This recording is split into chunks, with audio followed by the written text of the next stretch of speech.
Приветствую вас на своем канале, друзья! Сегодня хочу поговорить с вами про вирусные поражения орхидей. Это очень серьезная проблема, которая может нанести непоправимый вред красоте и здоровью этих растений. Что такое вирусные инфекции у орхидей? Как они передаются? Какие симптомы они вызывают? И как предотвратить их распространение?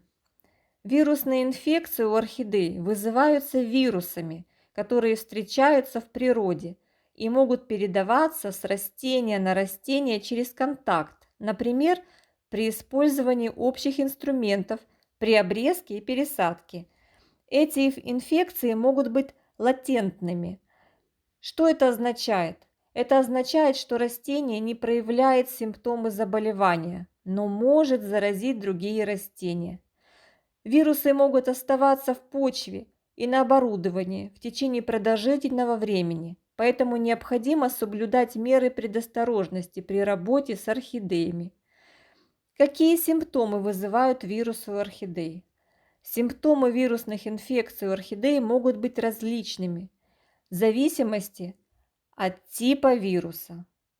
Однако наиболее распространенные симптомы включают искривление листьев и стеблей, изменение окраски листьев и цветков, появление белых, желтых или зеленых пятен на листьях или цветках, уменьшение размера цветков, медленный рост и деградация растения.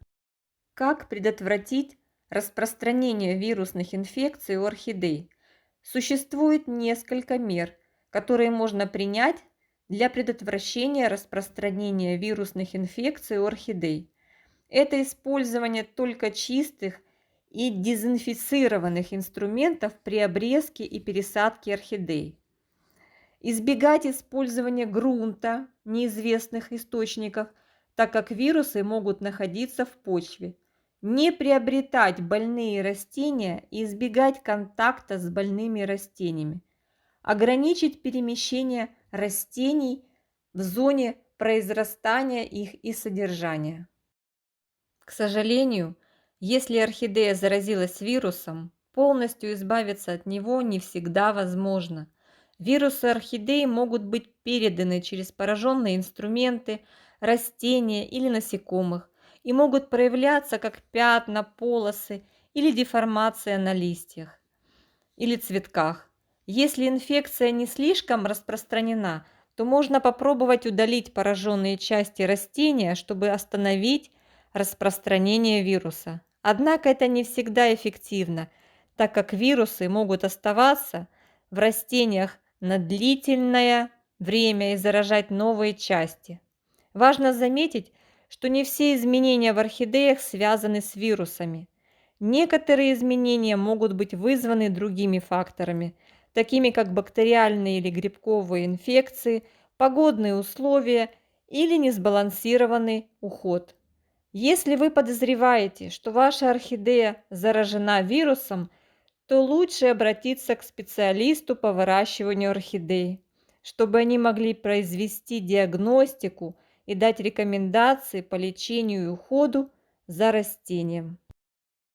Вот так, друзья мои, обстоят дела с моей замечательной орхидеей Папугаю.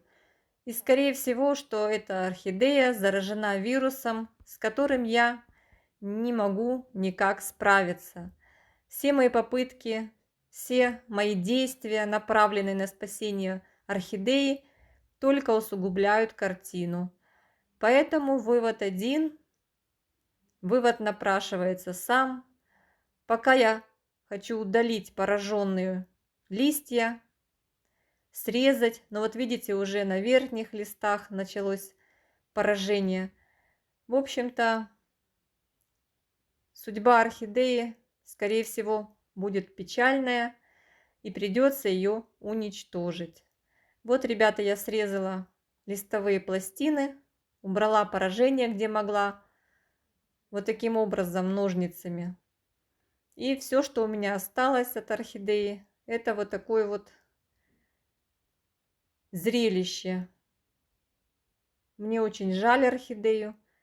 Замечательный сорт, но был куплен мною уже с поражением. Естественно, я это не заметила в магазине. И вот такой исход.